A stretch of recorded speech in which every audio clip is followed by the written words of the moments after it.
Hello everyone. तो चलिए आज हम हिस्ट्री की क्लास 6 एनसीईआरटी का चैप्टर नंबर 2 डिस्कस करते हैं, जो है from hunting gathering to growing food. नमस्कार, मैं हूँ Ruchita and welcome to study stopper. तो यहाँ पर तुषार है जो ट्रेन के सफ़र पर निकल पड़े हैं दिल्ली से चेन्नई उनके कज़न के वेडिंग के लिए। अब ट्रेन का सफ़र बहुत ही इंटरेस्टिंग होता है ना। हम भी विंडोज़ से जो बहुत सुंदर नज़ारे होते हैं, पहाड़ हैं, खेत खलियान हैं, सबको देखने में बड़ा मज़ा आता है। उसी तरह तुषार भी जो है वो एकदम विंडो सीट में ग्लास पेन से चिपक कर बैठा हुआ है और ट्रीज़ और हाउसेस को पलक झपकते ही अपने सामने से निकलते हुए देख रहा है। तभी उसके अंकल उसको एक फैक्ट बताते हैं कि पहली बार ट्रेन का जो यूज़ है वो करीब 150 साल पहले किया था और कुछ डिकेड्स पहले ही लोगों ने बसेस को यूज़ करना शुरू किया है। तो अब तुषार सोचने लगता है कि 150 साल पहले ही जब ट्रेन को यूज़ करना स्टार्ट किया गया तो उससे पहले जो लोग होते थे वो कैसे एक जगह से दूसरी जगह जाते होंगे। क्या वो वहीं रहते होंगे जहाँ पे वो पैदा हुए हैं, अपना पूरा जीवन बस एक ही जगह पे रह के काट देते हैं? नहीं, ऐसा तो नहीं है ना। तो देखते हैं कि अर्लीस्ट लोगों को जाने की ज़रूरत क्यों पड़ती थी एक जगह से दूसरी जगह, जबकि इतने साधन भी नहीं होते थे, है ना। तो as early as 2 million years ago जो लोग रहा करते थे उनको हम क्या कह के डिस्क्राइब करते हैं? हंटर गैदरर्स कह के उनको डिस्क्राइब करते हैं। ओके, क्यों? क्योंकि वो जो अपना गुजर बसर करते थे वो हंट करके और खाना इकट्ठा करके ही करते थे, है ना। वो वाइल्ड एनिमल्स को हंट करते थे, फिश बर्ड्स को पकड़ा करते थे, फ्रूट्स और जो अच्छी रूट्स होती होंगी उनको गैदर करते थे। इसीलिए हमने उनको नाम दिया क्या? Hunter and gatherer. ऑलराइट। अब बहुत सारे रीजंस थे कि उनको एक जगह से दूसरी जगह जाना पड़ता था। तो पहला रीज़न ये है कि अगर वो ज़्यादा लंबे समय तक एक ही जगह पे रहेंगे तो क्या होगा, सोचिए। वहाँ के जो भी प्लांट्स रिसोर्सेज होंगे या एनिमल्स जो होंगे, एक समय आएगा जब इंसान उन सब चीज़ों को यूज़ कर चुका होगा, है ना। वहाँ पे जो रूट्स होंगे या फ्रूट्स वगैरह लगे होंगे और भी जो एनिमल्स हैं वो कभी ना कभी तो ऐसा समय आएगा कि वो ख़त्म हो जाएंगे। एनिमल्स को भी ये अंदाज़ा लग जाएगा कि इस जगह पर अगर हम ज़्यादा समय तक रहे तो हमारा शिकार कर दिया जाएगा, राइट। तो वो भी फिर आगे बढ़ जाते थे। तो ये एक रीज़न हुआ कि वहाँ के रिसोर्सेस एक समय पे ख़त्म हो जाएंगे, तो मजबूरी में इंसान को फिर एक जगह से दूसरी जगह खाने की खोज में जाना ही पड़ेगा। अब दूसरा रीज़न क्या था कि एनिमल्स जो हैं वो भी एक जगह से दूसरी जगह अपने खाने की खोज में निकल पड़ते हैं, चाहे वो वाइल्ड एनिमल्स हों या हर्बीवोर्स हों। इसीलिए जो लोग इन एनिमल्स को हंट करते थे तो इनकी मूवमेंट्स को भी फॉलो करने के लिए इंसान को एक जगह से दूसरी जगह जाना पड़ता था। देखिए, थर्ड रीज़न क्या है? Seasons, right. पेड़ पर जब फल वगैरह लगते हैं तो उनका एक सीज़न होता है। 12 महीने किसी पेड़ पर फल लगे रहें ऐसा होता है क्या? नहीं होता है। तो इसीलिए सीजन्स के अनुसार भी, सीजन्स के अकॉर्डिंग भी इंसान को एक जगह से दूसरी जगह जाना पड़ता था। फोर्थ क्या है? Water. People, plants and animals सबको क्या चाहिए सर्वाइवल के लिए? वाटर चाहिए। कुछ नदियाँ क्या होती हैं? पेरेनियल, यानी वो कभी सूखती नहीं है, उनमें पानी की धार बहती ही रहती है। लेकिन कुछ नदियाँ क्या हो जाती हैं? सूख जाती हैं गर्मी के मौसम में, तो फिर पानी की किल्लत हो जाती है। इसलिए फिर इंसान को पानी की खोज में आगे निकलना पड़ता होगा। तो ये बन गया हमारा चौथा रीज़न। अब इन लोगों के बारे में कैसे पता लगाया जाए, है ना। How do we know about these people? तो आर्कियोलॉजिस्ट जो हैं उन्होंने ये लोग जो हंटर और गैदरर्स जो कुछ चीज़ें बनाया करते थे ऐसी चीज़ों को ढूंढा है, उसके एविडेंसेस मिले हैं। और कुछ टूल्स हैं जो स्टोन से बने हुए हैं, वुड या बोन से बने हुए हैं, ये अच्छे से सरवाइव हो पाए हैं, राइट। जैसे बोन्स हैं, स्टोन के जो टूल्स हैं, इनके हमें अवशेष मिले हैं जिनसे हमें पता लगता है कि एक समय के जो लोग थे वो इनसे बनी कोई चीज़ यूज़ करते थे। इनमें से कुछ टूल्स किस लिए यूज़ होते होंगे? To cut meat and bone, ठीक है, पेड़ की छाल निकालने के लिए, एनिमल्स की जो स्किन्स हैं उसको निकालने के लिए, फ्रूट्स को चॉप करने के लिए। और बाकी बोन और वुड की बात करें तो इनको टूल्स के हैंडल के रूप में भी इस्तेमाल किया जाता था। To make spears, arrows for hunting, इसके लिए भी उनको यूज़ किया जाता था। और वुड को किस लिए चॉप किया जाता होगा? आग के लिए, और या तो हट्स एंड टूल्स बनाने के लिए। अब ये लोग अपने रहने के लिए जगह को किस तरीके से चूज़ करते थे, यानी कौन सी जगहों पर ये रहना पसंद करते थे? तो देखिए, जितनी भी सभ्यताएं हैं, जितनी भी ह्यूमन सेटलमेंट्स हैं, अब ये लोग जो हैं अपने रहने के लिए जगह किस तरीके से चूज़ करते थे? इनको कैसे पता चलता था कि ये जगह हमारे लिए सबसे बेस्ट है? अभी हमने देखा कि जो फोर्थ रीज़न था इंसान का एक जगह से दूसरी जगह जाने का, वो क्या था? वाटर। तो नेचुरल सी बात है कि जहाँ पे पानी की अवेलेबिलिटी इजीली होगी वहीं पर वो रहना पसंद करेगा। इसीलिए हमें काफ़ी सारी ऐसी साइट्स मिली हैं जो कि रिवर्स या लेक्स के पास है।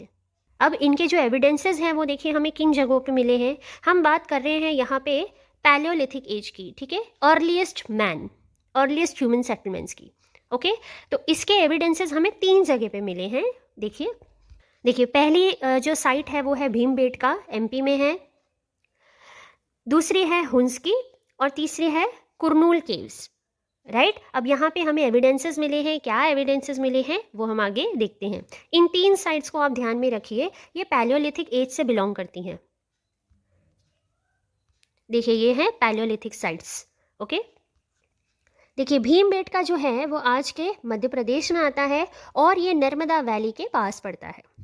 अब देखिए पानी के अलावा दूसरा फैक्टर क्या था जो इंसान के लिए ज़रूरी था, वो है स्टोन अगर उसे इजीली अवेलेबल होगा, अच्छा स्टोन अगर इजीली अवेलेबल है तो वो उससे अच्छे टूल्स बना पाएगा जो फिर आगे उसको और दूसरे कामों के लिए मदद करेगा। देखिए साइट्स किनको कहते हैं, ऐसे प्लेसेस जहाँ पे हमें कुछ रिमेन्स मिले यानी कुछ एविडेंसेस मिले। ओके, जैसे कि टूल्स, पॉट्स, बिल्डिंग्स एक्सेट्रा, या तो अर्थ में कुछ बरी किया होगा, जब उसकी खुदाई होती है तब उनके अवशेष हमें मिलते हैं। ऐसी जगहों को क्या बोलते हैं, साइट्स बोलते हैं। ये लैंड पे भी हो सकती है, धरती के नीचे भी हो सकती है और पानी के नीचे भी हो सकती हैं। अब नेक्स्ट हम देखेंगे फायर की खोज, फाइंडिंग आउट अबाउट फायर। तो इसके एविडेंसेस हमें मिले हैं कुरनूल केव्स में। हमने 3 साइट्स देखी, राइट, तो उसमें से तीसरी थी कुरनूल केव्स। यहाँ पे फायर के यूज के एविडेंसेस मिले हैं। देखिए traces of ash have been found here, है ना, राख मिली है जिससे हमें पता चलता है कि यहाँ पे कुछ जलाया गया होगा। तो इससे पता चलता है कि उस समय के जो लोग थे वो आग से परिचित थे, यानी आग का इस्तेमाल किस तरीके से किया जाता होगा, लाइट के लिए किया जाता होगा, मीट को रोस्ट करने के लिए और या तो एनिमल्स को भगाने के लिए। अब देखिए जो भी हमें एविडेंसेस मिले हैं आज तक ह्यूमन सेटलमेंट्स के, पुराने से लेकर एकदम नए पीरियड तक, उसको हमने 3 एजेस में बांटा है। हमने क्या, यानी आर्कियोलॉजिस्ट ने बांटा है। जो सबसे पुरानी एज है उसको हम कहते हैं पैलियोलिथिक एज। और ये वर्ड बना है 2 ग्रीक वर्ड्स को मिलाकर, एक है पैलियो यानी ओल्ड और दूसरा है लिथोस यानी स्टोन। ये है सबसे लंबा पीरियड, यानी इसका एक्सटेंशन देखिए कहाँ से कहाँ तक होता है। 2 मिलियन ईयर्स अगो से लेकर 12,000 ईयर्स अगो तक का इसका स्पैन है। और इसको फर्दर और 3 पार्ट्स में सब डिवाइड किया जाता है जो कि हैं lower, middle and upper palaeolithic age. और ये 99% ऑफ ह्यूमन हिस्ट्री को कंसिस्ट करता है। दूसरी जो एज है वो है मेसोलिथिक एज यानी middle stone, and it extends from 12,000 years ago to 10,000 years ago. अब इसमें खास बात क्या थी कि इस एज में जो स्टोन्स वगैरह मिले थे वो टाइनी थे, छोटे स्टोन्स मिले थे और उनको नाम क्या दिया गया, माइक्रोलिथ्स नाम दिया गया। और ये माइक्रोलिथ्स हमें किस पे स्टक हुए मिलते हैं, जैसे हैंडल्स ऑफ बोन है, वुड से जो टूल्स वगैरह बने हुए हैं, और इसके अलावा सॉज एंड सिकल्स भी बनाए गए बोन और वुड को यूज़ करके। ये हमें इस एज में पता लगता है। साथ ही साथ साइमल्टेनियसली जो पैलियोलिथिक एज के भी जो टूल्स थे वो भी इधर यूज़ होने कंटिन्यू होते रहे और साथ में छोटे स्टोन्स का प्रयोग भी बढ़ गया, राइट। और जो थर्ड एज है वो है नियोलिथिक एज, जो 10,000 ईयर्स अगो से मानी गई है। अब क्या ट्विस्ट आया कि जो एनवायरनमेंट है उसमें चेंजेस आने लगे करीब 12,000 ईयर्स अगो। तो पूरा एनवायरनमेंट जो है वो थोड़ा वार्मर होने लगा। तो इस वजह से क्या हुआ, जो उनका रहन सहन था, जो उनका खाने पीने का एक पैटर्न था वो भी बदलने लगा। और साथ ही साथ उनका जो एनवायरनमेंट था, यानी क्रॉप्स का ग्रो होना, ग्रासलैंड्स का बढ़ना, ये सारी चीज़ें इस एनवायरनमेंट चेंज के कारण होने लगी। तो इससे क्या हुआ, तो ऐसे एनिमल्स जो ग्रास को खाते हैं जैसे कि डियर, एंटीलोप, गोट, शीप, कैटल, इनका जो नंबर है वो बढ़ गया। और इसके अलावा जो इंसान पहले एनिमल्स को हंट करते थे, अब क्या होने लगा, अब वो उन एनिमल्स की जो फूड हैबिट्स हैं, ब्रीडिंग सीजन्स हैं, उनको नोटिस करने लगे। अब उनको हंट करने के बजाय वो उनके लाइफस्टाइल को नोटिस करने लगे, वो कैसे रहते हैं, कैसा खाते हैं, इन सारी चीज़ों को अब इंसान नोटिस करने लगा। और उसने फिर इनको हंट करने के बजाय अपने यूज़ के लिए पालने की शुरुआत भी कर दी, right, herding and rearing these animals. इसके अलावा फिशिंग भी एक इम्पॉर्टेंट ऑक्यूपेशन बन गया। तो ऐसे शुरुआत हुई फार्मिंग एंड हर्डिंग की। यही वो समय था जब वीट, बार्ले, राइस जैसे क्रॉप्स का कल्टीवेशन शुरू होने लगा सब कॉन्टिनेंट के अलग अलग पार्ट्स में। फिर क्या हुआ कि जो लोग थे उन्होंने इन ग्रेन्स को कलेक्ट करना शुरू किया होगा एज फूड। फिर उन्होंने सीखा कि ये कहाँ उगते हैं और इनको राइप होने में कितना टाइम लगता है। इसी से उनको विचार आया होगा कि अरे इस कलेक्ट करने से अच्छा है कि हम खुद भी क्यों ना इन प्लांट्स को उगाएं। और ऐसे ही करते करते धीरे धीरे फिर इंसान क्या बन गया होगा, फार्मर बन गया होगा, राइट। अब लोगों ने क्या करना शुरू किया, एनिमल्स को भी अट्रैक्ट करना शुरू किया, क्योंकि अब एनिमल्स भी उनके जीवन का हिस्सा बन गए थे, है ना। फार्मिंग में हम देखते हैं एनिमल्स को किस तरीके से उपयोग में लाया जाता है। तो उन्होंने उनको टेम करना शुरू किया, यानी डोमेस्टिकेट, यानी पालना शुरू किया। अपने घरों के आसपास जानवरों के लिए वो खाना छोड़ने लगे ताकि वो खाने आए और उनके पास ही रहें। फर्स्ट एनिमल जिसको डोमेस्टिकेट किया गया होगा या पाला गया होगा कहा जाता है, वो वाइल्ड एंसेस्टर है किसका, डॉग का, हमारा प्रिय डॉग। ओके। फिर लोगों ने और दूसरे एनिमल्स को भी पालना शुरू किया और उनके प्रति संवेदनशील होने लगे, उनको हंट करना उन्होंने छोड़ दिया। शीप, गोट, कैटल, पिग, ये सब वो जानवर हैं जिनको शुरुआती समय में हर्ड करना शुरू किया गया होगा। और इनके लिए इतना प्रेम भी बढ़ गया लोगों का कि इनको वाइल्ड एनिमल्स के अटैक से भी वो फिर बचाने लगे। और ऐसे फिर वो बन गए हर्डर्स। पहले हमने देखा वो फार्मर्स कैसे बने और फिर अब देखा हमने कि वो हर्डर्स कैसे बने। तो ये मेजर चेंज आया because of the change in environment. Okay. जब एनवायरनमेंट का जो टेम्परेचर है वो बढ़ने लगा, उसकी वजह से ग्रासलैंड्स बढ़ने लगी और फिर जो हर्बीवोर्स एनिमल्स हैं उनकी संख्या बढ़ गई। तो डोमेस्टिकेशन भी इस समय में शुरू हो गया था। लेकिन लोग जिन प्लांट्स एंड एनिमल्स को पालते थे उनमें और वाइल्ड प्लांट्स एंड एनिमल्स में डिफरेंसेस होते थे। वो इसलिए होते थे क्योंकि जो लोग थे वो सिलेक्ट करते थे कि किस प्लांट और एनिमल को हमें डोमेस्टिकेट करना है, किसको पालना है। तो वो इनको सिलेक्ट कैसे करते थे, वो ये देखते थे कि इनमें किसी भी तरीके का डिजीज़ ना हो, है ना, कोई कीड़ा ना हो, एनिमल है तो उसमें कोई बड़ी बीमारी ना हो। इसके अलावा वो प्लांट्स के मामले में ये भी देखते थे कि उसका जो ग्रेन है वो लार्ज साइज़ का हो, स्ट्रॉन्ग स्टॉक्स हो, और जब ग्रेन राइप हो जाएगा तो उसको होल्ड करने की कैपेबिलिटी भी उसमें हो। सीड्स जो अच्छे प्लांट से सिलेक्ट की जाती थी उनको बहुत ही प्रिजर्व करके रखा जाता था ताकि नए प्लांट्स जब उगाए जाएं तब उनमें सेम क्वालिटी की यील्ड आ पाए। एनिमल्स को भी इसी तरीके से सिलेक्ट किया गया, जो थोड़े जेंटल हो, जिनकी ब्रीड बहुत अच्छी हो, ऐसे एनिमल्स को पालने के लिए सिलेक्ट किया जाता था। इस तरीके से क्या हुआ, जो पालतू प्लांट्स एनिमल्स थे वो वाइल्ड प्लांट्स एंड एनिमल्स से डिफरेंट हो गए। जैसे कि देखिए ये दांत और ये दांत, ये कितना बड़ा दांत है, तो ये एक जंगली जानवर का होगा। ओके।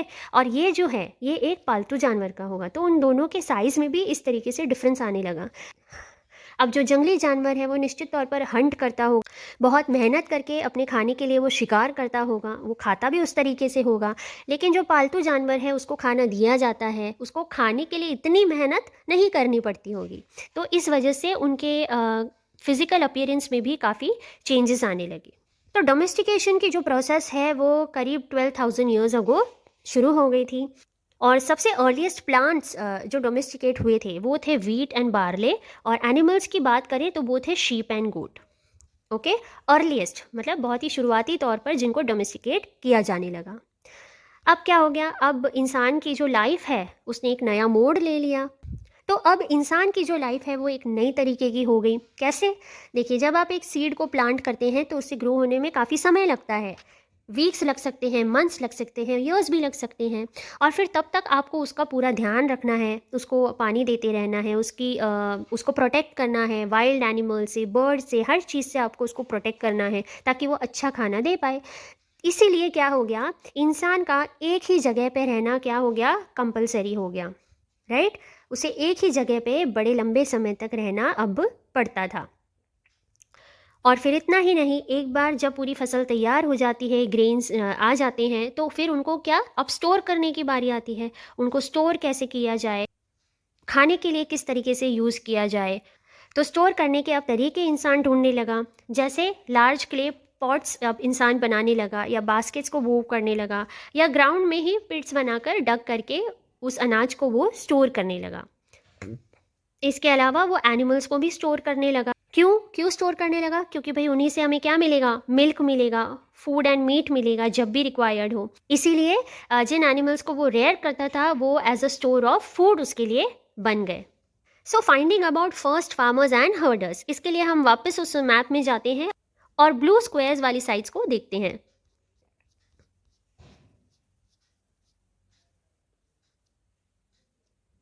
देखिए इसमें से इम्पॉर्टेंट कौन सी है, बुरज़होम जिसकी अभी चर्चा हम करेंगे, ये प्रेजेंट डे कश्मीर में आती है, और मेहरगढ़ इसका भी यहाँ पे उल्लेख है, ये आती है आज के बलूचिस्तान में। ओके, ये दो इम्पॉर्टेंट साइट्स हैं, ये नियोलिथिक साइट्स हैं। चलिए अब देखते हैं हम आगे। तो ये जो हमने दो साइट्स देखी है नियोलिथिक एज की थी, राइट। तो यहाँ पे अर्ली एविडेंसेस मिले हैं फार्मर्स एंड हर्डर्स के। अब यहाँ पे और क्या हमें खास मिला है, तो हमें रिमेन्स ऑफ बर्न्ड ग्रेन मिले हैं, ये जिनको शायद एक्सीडेंटली बर्न किया गया होगा या जानबूझकर भी शायद बर्न कर दिया होगा। इन ग्रेन्स को साइंटिस्ट ये पता लगा सकते हैं कि ये किस क्रॉप की ग्रेन होगी और सब कॉन्टिनेंट के किस पार्ट से ये बिलोंग करती होगी। इसी तरह बोन्स के बारे में भी पता लगाया जा सकता है। देखिए अभी हमने जो साइट देखी बुरज़होम, जो प्रेजेंट डे कश्मीर में है, वहाँ पे हमें पिट हाउसेस मिले हैं जो अंडरग्राउंड डिग करके बनाए गए हैं, और स्टेप्स रीतसर बनाई गई हैं जो उनको नीचे की तरफ ले जाते हैं। इसके अलावा ये भी एविडेंसेस मिले हैं कि वो cooking both inside and outside the huts कर पाएँ। अब ये क्यों होगा, कश्मीर की बात कर रहे हैं तो वहाँ पे क्या होती है, सर्दी बहुत ज़्यादा होती है, तो जब कोल्ड सीज़न होगा तब वो क्या करेंगे, अंडरग्राउंड रहने चले जाएंगे, और जब टेम्परेचर हाई होगा तब वो फिर आउटसाइड दी हट रहने लगेंगे। तो दोनों तरीके की सुविधाएं मिल जाएं, इस तरीके से उन्होंने अपने हट्स बनाए थे। अब इन साइट्स में हमें स्टोन टूल्स के भी एविडेंसेस मिले हैं जो कि पैलियोलिथिक टूल्स से अलग हैं, इसीलिए हमने इनको नाम दिया नियोलिथिक टूल्स। क्यों, क्योंकि ये बहुत ही अच्छे से पॉलिश थे, इनकी फाइन कटिंग एज थी, और नई नई टेक्निक्स को यूज़ करके भी इनका यूज़ किया जाने लगा था। जैसे मोर्टार्स एंड पेसल्स जो कूटने के लिए यूज़ नहीं करते हम, जिसमें अभी अदरक वगैरह कूटते हैं, चटनी वगैरह पीसते हैं, तो गांव में ये और बड़े फॉर्म में भी होते हैं जो ग्रेन्स को ग्राइंड करने के लिए भी यूज़ किए जाते थे, राइट। तो इनका यूज़ भी हमें इस एज में मिलता है, नियोलिथिक एज में मिलता है। तो ये भी तो स्टोन से ही बने होते हैं ना, लेकिन आप देखिए इनकी बनावट कितनी अच्छी होती है कि आप इससे अच्छे से चीज़ों को पीस सकते हैं। और इसी दरमियान नियोलिथिक एज के दरमियान पैलियोलिथिक टाइप्स के जो टूल्स होते थे वो भी बराबर से यूज़ किए जा रहे थे, और इनमें से कुछ बोन्स के भी बने हुए थे। इसके अलावा अर्दन पॉट्स भी मिले हैं जो काफ़ी डेकोरेटेड भी थे, और उनको किस लिए यूज़ किया जाता होगा, ऑफ कोर्स फूड को स्टोर करने के लिए, खाना पकाने के लिए, स्पेशली राइस, व्हीट और लेंटिल्स यानी दालें वगैरह। आज भी हम गाँव में जाते हैं, हम देखते हैं काफ़ी घरों में मटकियाँ होती हैं, उसमें ही चावल को पकाया जाता है, दाल को पकाया जाता है ना। इसके अलावा वीविंग क्लॉथ भी शुरू हो गया था, और कॉटन का जो प्रयोग है वो शुरू हो गया था। अब क्या ये सारे चेंजेस जो हैं ये हर जगह पे एक साथ आए? नहीं, एक साथ तो नहीं आए होंगे। किसी एरियाज़ में अभी भी ऐसे लोग थे जो स्टिल हंट ही कर रहे थे, अपना फूड गैदर ही कर रहे थे, और कहीं कहीं क्या हो गया था, ये जो फार्मिंग की टेक्निक्स है, हर्डिंग की टेक्निक्स है, ये जल्दी पहुंच गई थी। तो एक समय पे ये सब शुरू नहीं हुआ, लेकिन हाँ धीरे धीरे धीरे ये हर जगह फैलता गया। अब मेहरगढ़ जो हमने एक साइट देखी थी अभी, जो बलूचिस्तान में पड़ती है, वहाँ की क्या खास बात थी देखिए। एक तो ये फर्टाइल प्लेन पे लोकेटेड है नियर बोलान पास, जो बहुत ही इम्पॉर्टेंट रूट है ईरान के लिए। और मेहरगढ़ एक ऐसी जगह थी जहाँ पे लोगों ने बार्ली और वीट को ग्रो करना शुरू किया, शीप और गोट्स को भी रेयर करना शुरू किया। मतलब इस पूरे एरिया की ओवरऑल बात करें तो मेहरगढ़ में ये चीज़ें पहले शुरू हुई। और इसके अलावा हमें यहाँ पर डियर, पिग, शीप, गोट, इन सब के बोन्स भी मिले हैं। अब यहाँ पे स्क्वायर या रेक्टेंगुलर घर हुआ करते थे, और हर घर में 4 से ज़्यादा कंपार्टमेंट्स हुआ करते थे, जिसमें से हम कह सकते हैं कि एक आध स्टोरेज के लिए यूज़ किया जाता होगा। और यहाँ के बरियल पैटर्न की बात करें तो जब कोई एक्सपायर हो जाता था तो उसको उसके रिलेटिव्स और फ्रेंड्स रिस्पेक्ट देते थे, राइट। किस तरीके से कि जब उनको बरी किया जाता था तो उनके साथ ज़िंदा एनिमल्स को भी गाड़ दिया जाता था, ये सोच के कि भाई ये जो एनिमल्स हैं ये इस इंसान के अगले जन्म में खाने के रूप में काम आएंगे। यस, तो they believed in form of life after death. ठीक है, कुछ लाइफ होती होगी, तो जब ये दूसरे इसमें जाएगा, दूसरी लाइफ में जाएगा, तो ये जो एनिमल्स हैं इसको एज खाने के रूप में काम आएंगे, इसलिए एनिमल्स को भी साथ में बरी कर दिया जाता था। ओके, तो ये भी वहाँ की मान्यताएं थी। देखिए जैसे ये जो बोन है ये लाइट कलर का है, और ये जो है ये देखिए डार्कर शेड में है, इनको ज़िंदा ही उसके साथ बरी कर दिया जाता था। तो एक बार हम टाइम लाइन देख लेते हैं। मेसोलिथिक पीरियड 12 to 10,000 ईयर्स अगो, और डोमेस्टिकेशन कब शुरू हुआ? 12,000 ईयर्स अगो। मेहरगढ़ की सेटलमेंट की बात करें तो 8,000 ईयर्स अगो, और 12,000 ईयर्स अगो पहले ही क्या हुआ था? चेंज इन एनवायरनमेंट शुरू हो गया था, राइट। और नियोलिथिक एज की स्टार्ट कब से हुई? 10,000 ईयर्स अगो। ओके, चलिए अब हम एक क्विक समरी देख लेते हैं। ओके, तो ये है समरी। इसमें मैंने सारी चीज़ों को इन्वॉल्व किया है, ठीक है। जैसे बेसिक थीम है, फिर हट्स और टूल्स किस तरीके से बनते थे, राइट, एवरीथिंग मैंने यहाँ पे इंक्लूड किया है। डिवीजन ऑफ एजेस, किस तरीके से इनको डिवाइड किया गया है, और ये और कुछ इंपॉर्टेंट पॉइंट्स हैं, राइट। आप इसको एक बार देख लीजिए। आई थिंक अगर आप पूरा चैप्टर अच्छे से देखेंगे तो जब ये समरी को आप इसका स्क्रीनशॉट भी ले सकते हैं, तो इस समरी को जब आप देखेंगे तो पूरी चैप्टर की जो पिक्चर है वो आपके माइंड में आ जाएगी। तो ये था आज का हमारा सेकेंड चैप्टर, राइट। मिलते हैं हम थर्ड चैप्टर के साथ। Till then keep working hard, be consistent and never give up. जय हिंद।